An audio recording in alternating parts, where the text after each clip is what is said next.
Les Exceptionnels, c'est le podcast qui met en lumière des parcours de femmes qui pourraient être le vôtre. Des femmes qui ont osé se lancer dans des métiers qu'on ne disait pas pour elles. Le podcast Les Exceptionnels a été réalisé par l'incubateur Les Premières Sud, à l'initiative de la région Sud et en partenariat avec Engie.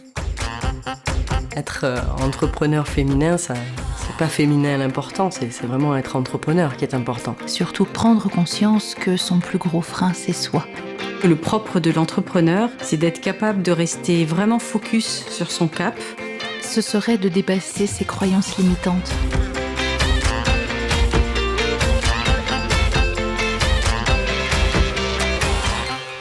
Il y a 15 jours, vous découvriez le parcours de Julie Davico avant Ombrea.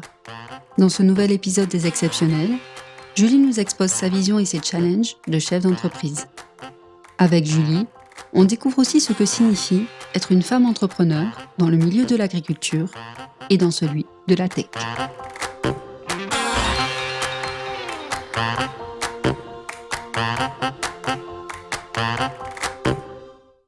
Alors chez nous, dans la famille, on est plutôt des têtes brûlées, donc on n'attend jamais. C'est-à-dire que quand on prend une décision, on fonce et ça se passe très vite.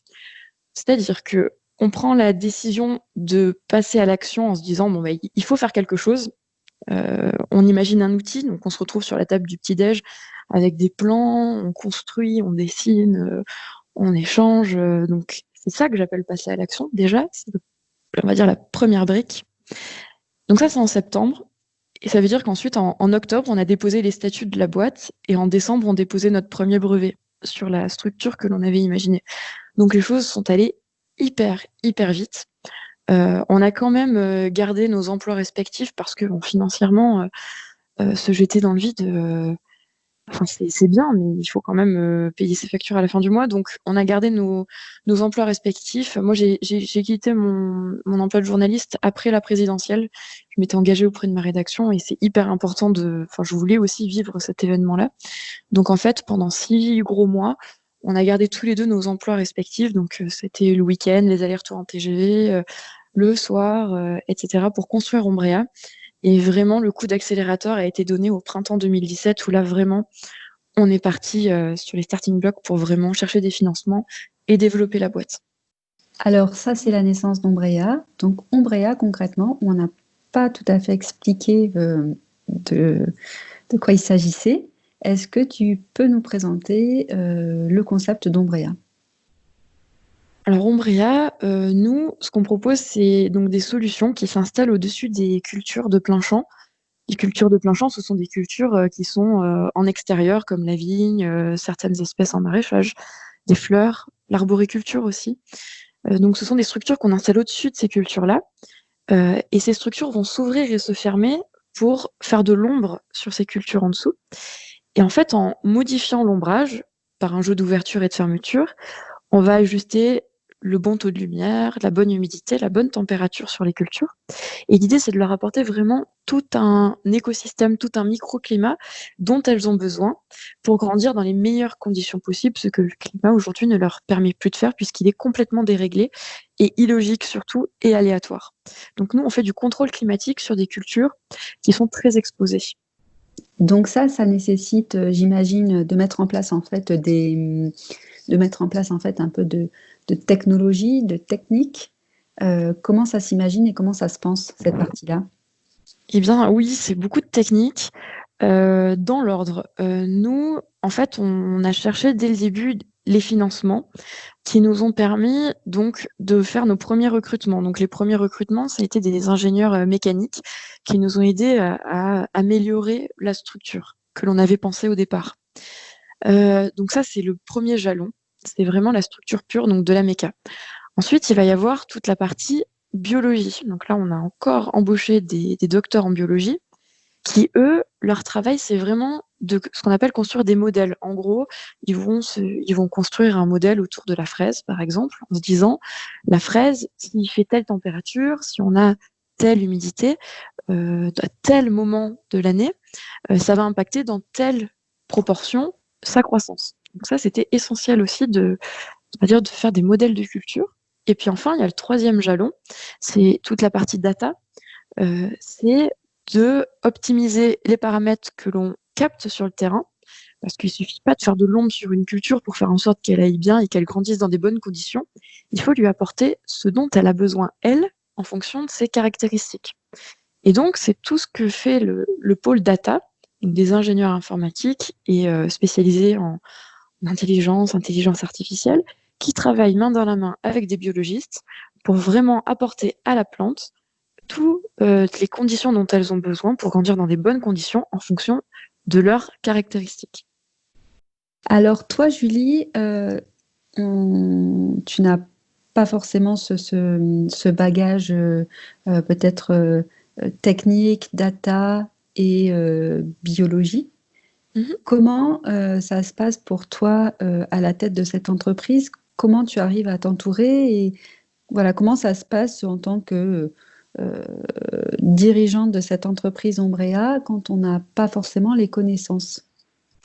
J'assume complètement de ne pas avoir les connaissances. Au début, je l'assumais un petit peu moins. J'étais assez complexée de ne pas les avoir, je le reconnais. Aujourd'hui, plus du tout, parce que être entrepreneur, on peut pas tout faire en étant entrepreneur. C'est pas possible, on peut pas tout savoir. J'estime au contraire que moi, mon travail, c'est de savoir où est le cap, la stratégie pour atteindre ce cap-là.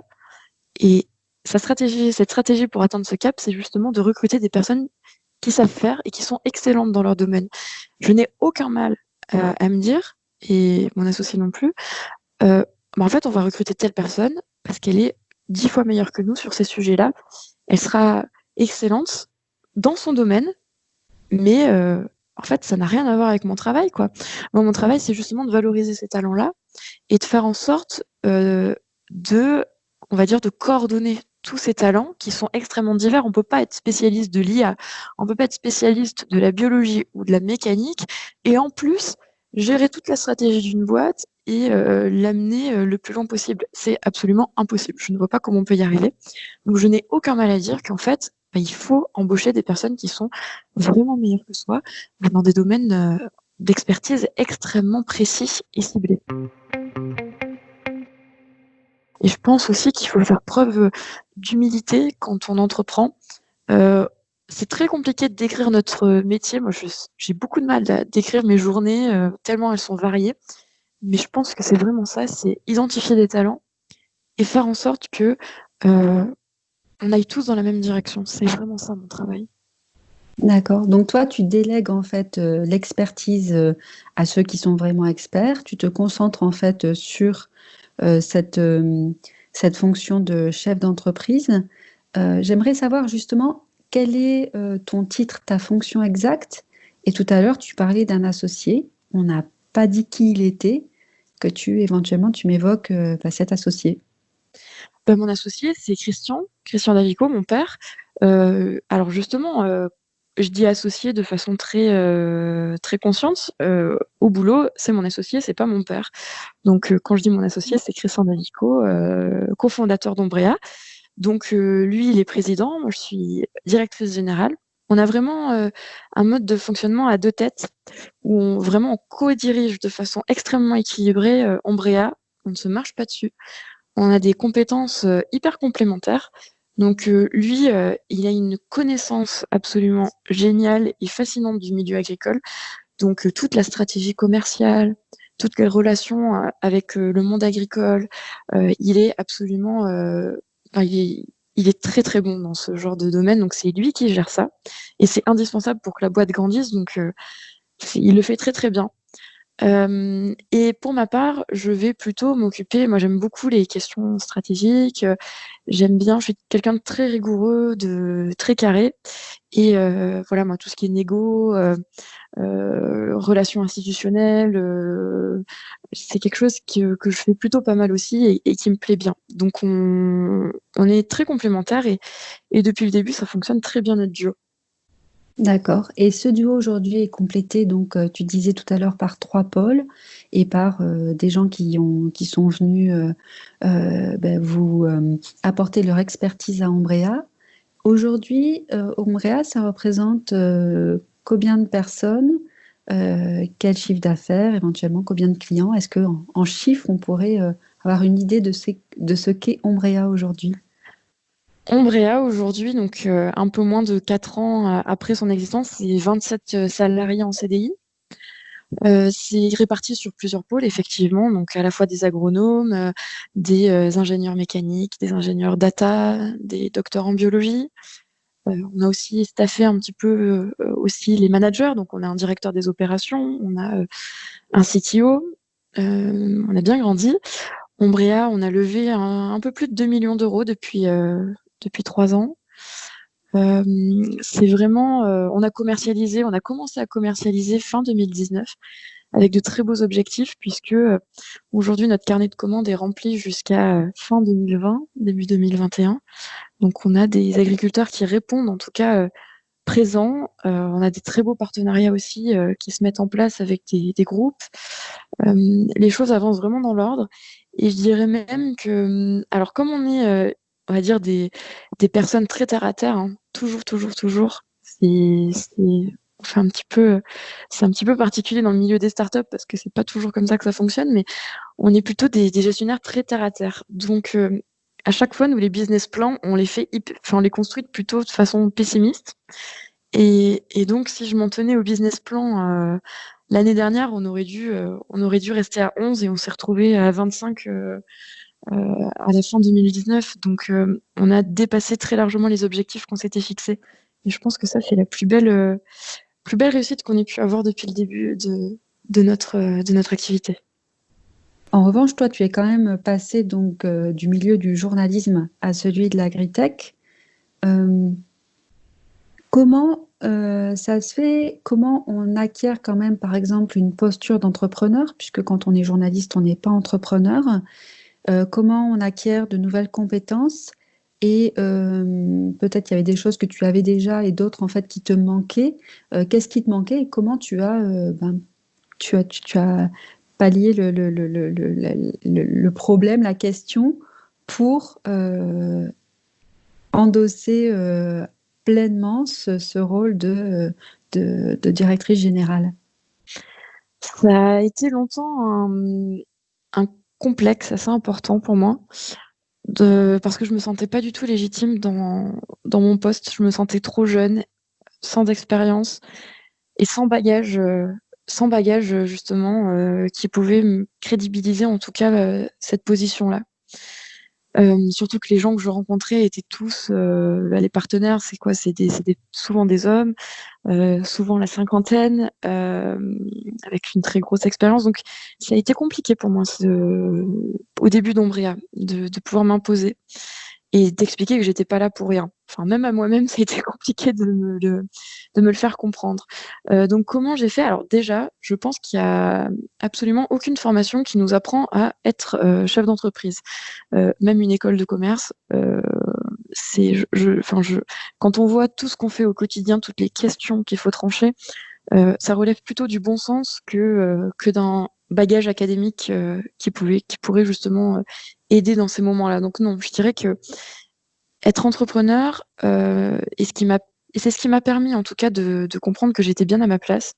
Je pense que c'est déjà un trait de caractère que l'on a ou pas, ou que l'on cultive ou pas. C'est ce goût du risque, et surtout être absolument bosseur. C'est-à-dire que pour pallier tous les retards que j'avais pu avoir par rapport à des gens qui étaient beaucoup plus expérimentés que moi dans la gestion d'entreprise, bah, j'ai bossé absolument 10 fois plus que les autres, le soir à la maison. C'était des cours en ligne, c'était des bouquins, enfin, j'ai travaillé quoi. J'ai travaillé d'arrache-pied. J'ai fait beaucoup d'erreurs aussi, et puis j'ai appris au fur et à mesure. Donc ça, c'est vraiment pour la partie technique, on va dire. C'est très simple, hein, construire un business plan, bien s'entourer. Donc ça m'a bien aidé. Et puis, sur l'aspect un petit peu plus psychologique, parce que bon, on a beau travailler, il faut quand même après prendre des décisions et se dire que on n'est pas là pour faire de la figuration et que le travail est bien fait. Donc pour m'en convaincre et pour justement asseoir un petit peu cette posture, bah, je crois que j'ai lâché prise en fait et j'ai arrêté de me dire, «Tiens, qu'est-ce qu'il est en train de penser de moi?» quoi. Depuis ce moment-là, je dirais que j'assume complètement ce que je fais, et ça fonctionne. Je me fais sûrement détester par beaucoup de monde parce que c'est aussi quand on a un petit peu, quand on prend des décisions et qu'on dirige, on se fait pas des copains tout le temps et j'ai assumé le fait de ne pas forcément plaire à tout le monde et j'ai complètement assumé cette posture-là. Mais ça a été un long apprentissage, personnel de pouvoir assumer ce statut. Ça a pas été évident, mais maintenant ça va. Et est-ce que le fait d'être une femme à la tête d'une entreprise tech ou d'une entreprise dans le domaine de l'agriculture, ça t'a paru être un frein ou un avantage? Alors c'est marrant, déjà, moi j'ai grandi dans un milieu, dans l'agriculture où, les questions de genre ne sont pas des sujets dans le sens où, bon, on m'a élevée comme si on avait élevé un garçon. Enfin, j'ai vraiment pas senti du tout de différence de traitement. Cette différence de traitement, dans l'agriculture, je ne la rencontre jamais, que ce soit au niveau des clients, des partenaires, de ma famille, jamais, jamais, jamais. En revanche, là où ça a été absolument une claque, mais monumentale, ça a été dans le milieu de la tech où, sous couvert de, cool et de faux, oui, d'ambiance un petit peu plus détente, un petit peu plus moderne, on va dire. J'ai rencontré énormément, énormément de personnes, beaucoup moins ouvertes et qui avaient moins l'habitude de voir des femmes, de côtoyer des femmes justement dans leur activité professionnelle. Donc dans l'agriculture, pas du tout. En revanche, dans la tech, beaucoup.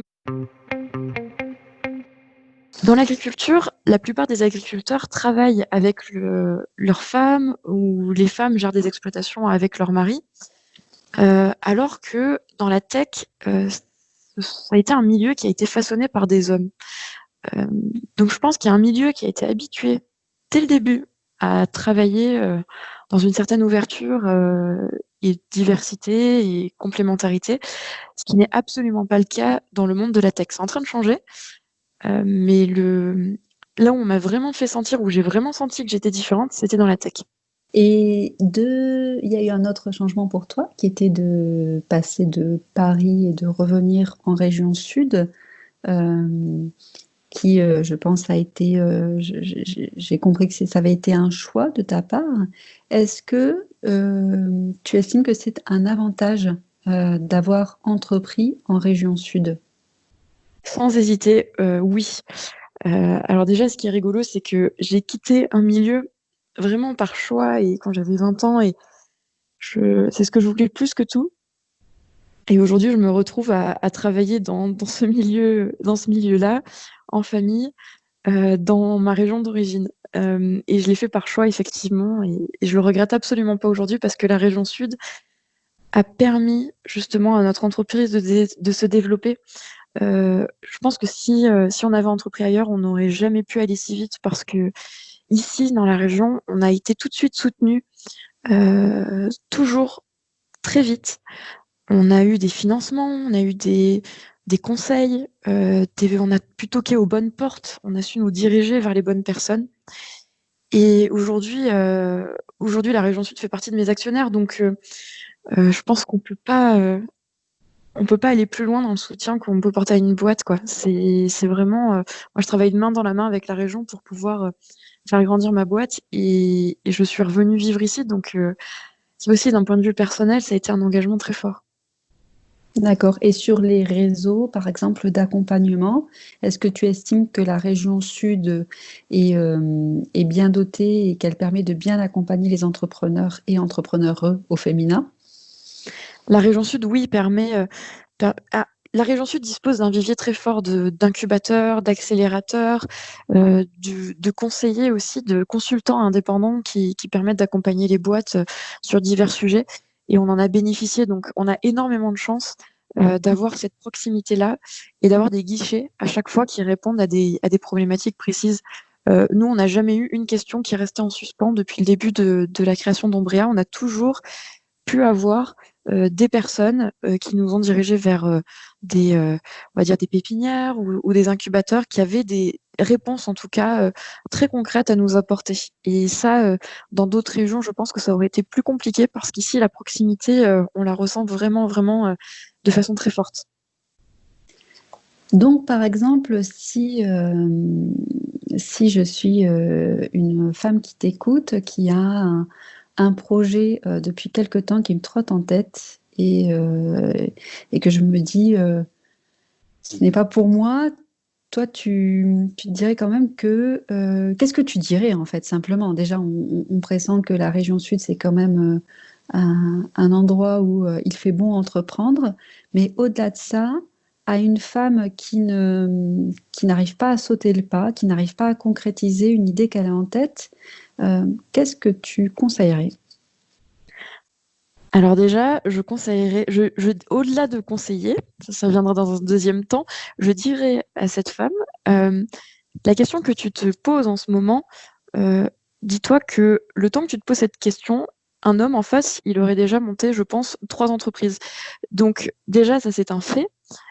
Et ensuite, je dirais, oui, on l'entend beaucoup, il faut oser entreprendre. Bien sûr qu'il faut oser entreprendre, c'est important de se faire confiance et de s'écouter.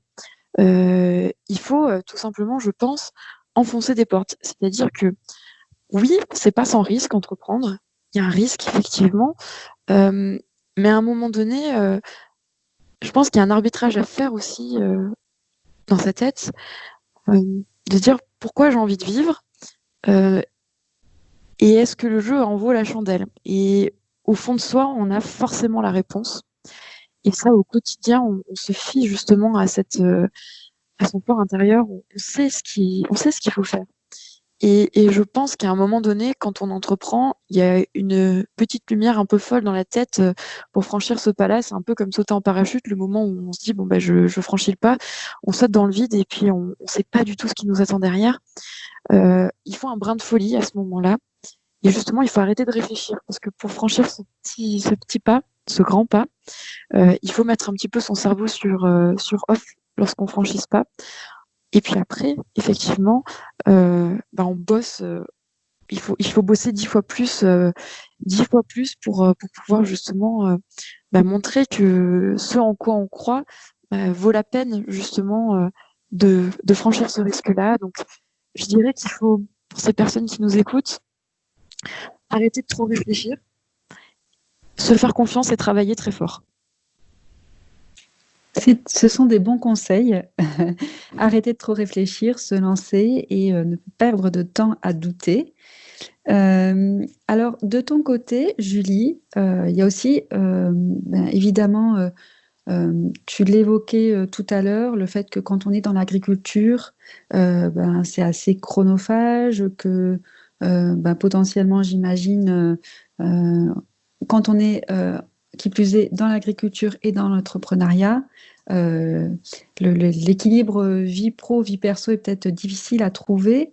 Ma question, c'est, toi, est-ce que tu as des habitudes, des rituels qui te permettent de rester équilibré, qui te permettent de tenir ce rythme qui doit être particulièrement dense?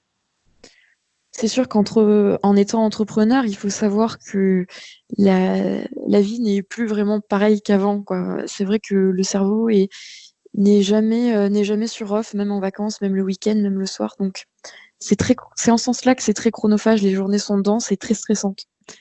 Donc, on se raccroche toutes, je crois, à des petites bouées. Pour ma part, j'aime avoir un rythme de vie extrêmement cadré, dans le sens où le sommeil, c'est hyper important. Je dors beaucoup et j'assume complètement de dormir beaucoup parce que ça permet d'avoir les idées claires le matin. Je fais du sport, je mange de façon très saine et très équilibrée pour pouvoir justement tenir le coup. Alors, je ne suis pas dans une injonction personne qui nous écoute en disant il faut manger sain, il faut faire du sport et il faut dormir. C'est pas du tout le sens de mon propos. Je dis juste que on se raccroche toutes à ces bouées-là pour pouvoir cadrer cette vie. Moi, j'ai besoin de cadre parce que la vie d'entrepreneur fait que c'est à 100 000 à l'heure et j'ai besoin de garder le contrôle en fait sur cette vie. Donc, passer par le sport, le sommeil et cette alimentation saine me permet de cadrer les choses, de prendre du recul aussi sur les événements et de les aborder de façon sereine. Pour d'autres personnes, ça pourrait être, manger gras et peu dormir, mais chacun fait comme il le sent. Moi, disons que c'est ce qui me permet de tenir le choc et d'être sereine dans ma tête pour aller au front tous les jours parce que je le vois vraiment comme un combat et c'est ça qui est génial, quoi. C'est d'être toujours dans cette combativité-là, mais cette combativité peut être vraiment épuisante donc il faut segmenter. Ça, c'est vraiment important, parce que la vie d'entrepreneur, mange forcément sur la vie familiale et perso. Et donc, compliqué de mettre des limites. En revanche, les limites qu'on peut mettre, c'est dans sa tête et ces petits tips permet vraiment d'affronter au mieux le quotidien. D'accord, merci Julie. Alors toi, juste pour finir cet échange, euh, donc du coup, ça fait 4 ans que tu as créé Ombrea, c'est bien ça? Oui, ça fait un peu moins de 4 ans quand même. Moins de 4 Un ans, peu moins de 4 ans, ouais. d'accord. Et quand tu as créé, tu avais quel âge? Je devais avoir 24 ans. 24 ans, donc tu as 28 ans aujourd'hui. Et Je depuis vais 4 avoir ans, 28 ans. d'accord. Bientôt. Eh ben, en tout cas, bravo Julie. Merci beaucoup pour cet échange et le partage de ce parcours, puisque ben voilà, c'est de chaque parcours, je pense qu'on peut aussi grandir et s'inspirer pour faire grandir son propre projet. Donc un grand merci à toi. Merci à toi. J'espère que ça aura été utile pour les personnes qui nous écouteront. Eh ben, je l'espère également. Merci Julie et bonne continuation à Ombrea et on espère voilà, plein de bonnes choses pour ces prochains mois et prochaines années. Merci. Au revoir Julie. Au revoir.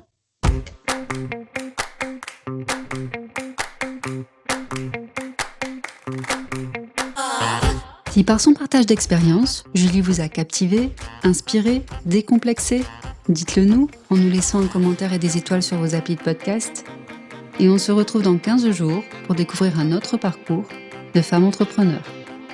Ce podcast a été réalisé par l'incubateur Les Premières Sud à l'initiative de la région Sud et en partenariat avec Engie.